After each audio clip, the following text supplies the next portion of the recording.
The first time she caught me staring, I froze. It was one of those quiet summer evenings in a small neighborhood outside Columbus, Ohio.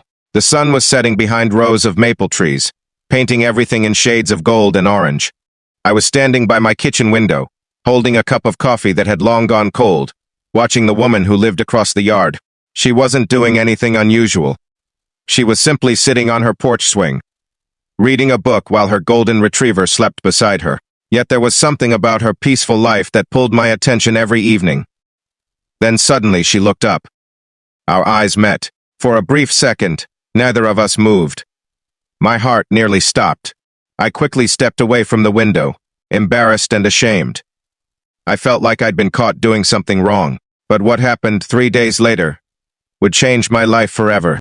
Before we continue, if you believe in kindness, second chances, and the power of human connection, please take a moment to like this video, leave a comment, share it with someone you care about, and subscribe to the channel. Stories like this remind us that one small act of kindness can change everything. My name is Michael Carter. I was 47 years old at the time, divorced, living alone, and carrying more loneliness than I cared to admit. Life had not gone the way I imagined. Years earlier, I had a wife named Rebecca and a son named Noah. We lived in a beautiful house in Cincinnati and spent weekends fishing, camping, and laughing together. Then everything changed. Rebecca fell in love with someone else. The marriage ended. The divorce was ugly. My son eventually moved across the country with his mother. Within a few years, the family I once cherished existed only in old photographs and fading memories. I moved to Columbus for work and bought a small house in a quiet neighborhood. At first, I told myself I enjoyed the solitude. No arguments, no responsibilities, no disappointments. But solitude slowly became isolation. Days turned into months. Months turned into years. My routine never changed. Wake up, go to work, come home, eat dinner alone, watch television, sleep, repeat. I knew my neighbors by sight but never spoke to them. I convinced myself I didn't need anyone. The truth was much harder to face. I was lonely, painfully lonely. Then a new neighbor moved into the house across the yard. Her name was Sarah Mitchell. She appeared to be in her early 40s. She had warm brown eyes and a smile that seemed genuine. Within weeks, she became friends with almost everyone on the street. Children waved at her. Neighbors chatted with her. Even delivery drivers seemed happy when they arrived at her house. Meanwhile, I remained hidden behind my curtains, watching. Not because I was interested in her romantically. Not at first. I was fascinated by something I had lost. Happiness. Sarah seemed genuinely happy. Every morning, she watered flowers. Every evening, she sat on her porch. Sometimes she laughed with visitors. Sometimes she played with her dog. Sometimes she simply watched the sunset. It seemed impossible. How could someone still enjoy life so much? One Saturday afternoon, I was mowing my lawn when I noticed Sarah walking toward me. Immediately, panic filled my chest.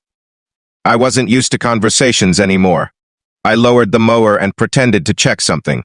When she reached the edge of the yard, she smiled. And then she said something I never expected.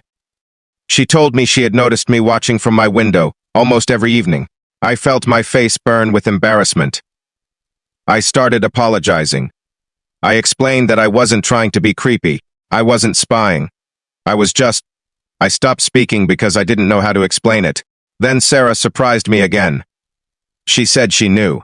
She told me she could see sadness in my eyes. She said she didn't think I was watching her. She thought I was watching the life you wished you still had.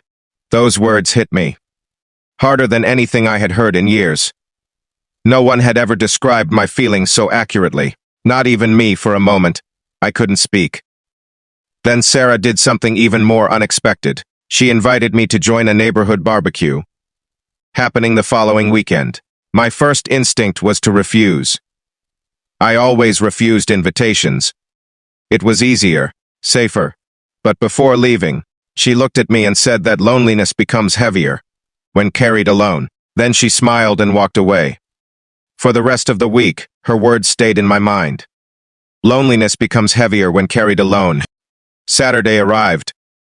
I spent nearly an hour deciding whether to attend the barbecue. At the last minute, I almost stayed home. But something pushed me out the door.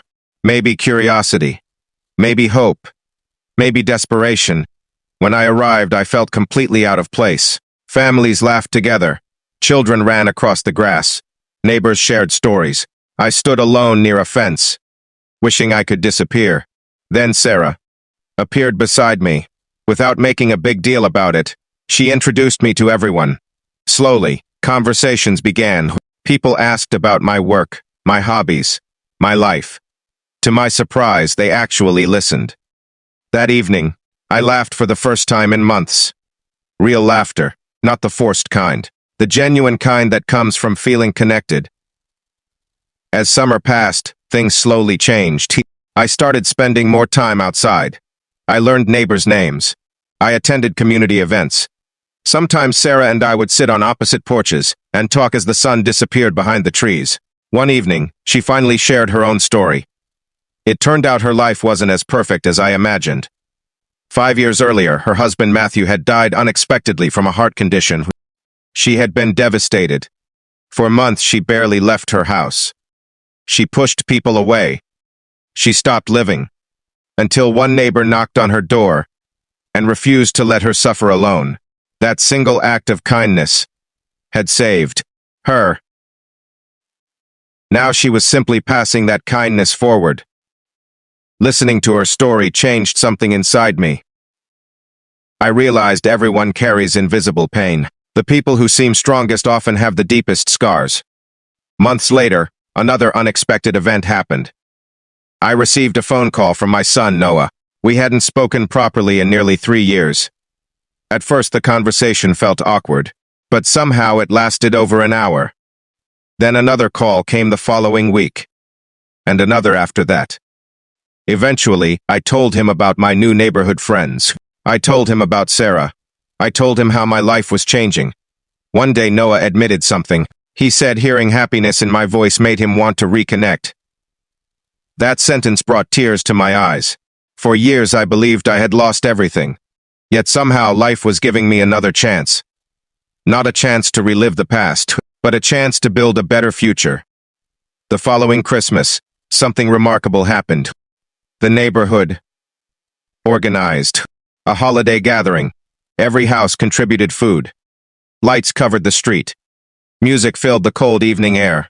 As I stood among friends, laughing and sharing stories, I suddenly remembered the man who once hid behind his curtains, the man who watched life instead of living it.